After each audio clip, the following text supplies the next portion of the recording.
prijatelji, Miro Cerar hodi po stopinjah Alenke Bratušek in Janeza Janše. V manj kot enem letu dni mu je uspelo požreti vse obljube, ki jih je dal ljudstvu pred volitvami. Od etike in morale je ostalo samo še sprenevedanje in zavajanje, od neideološkosti pa neoliberalne dogme. In vse to smo že videli. In za vse vlade, ki so take politike izvajale, so padle. Zato danes še enkrat povejmo Timu Cerarju znano Einsteinovo definicijo neumnosti, ki pravi: neumno je ponavljati eno in isto in pričakovati drugačen rezultat.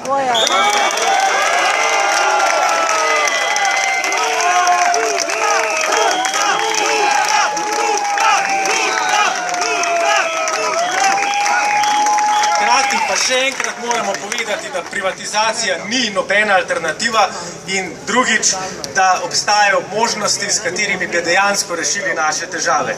Korupcija, ki je dejanski problem tudi v državnih podjetjih, te korupcije ne bo premagala privatizacija, ampak politika odprtih knjig. Napredka ne bo prineslo podrejanje gospodarstva tujemu kapitalu, ampak obramba avtonomnega razvoja te države in družbe.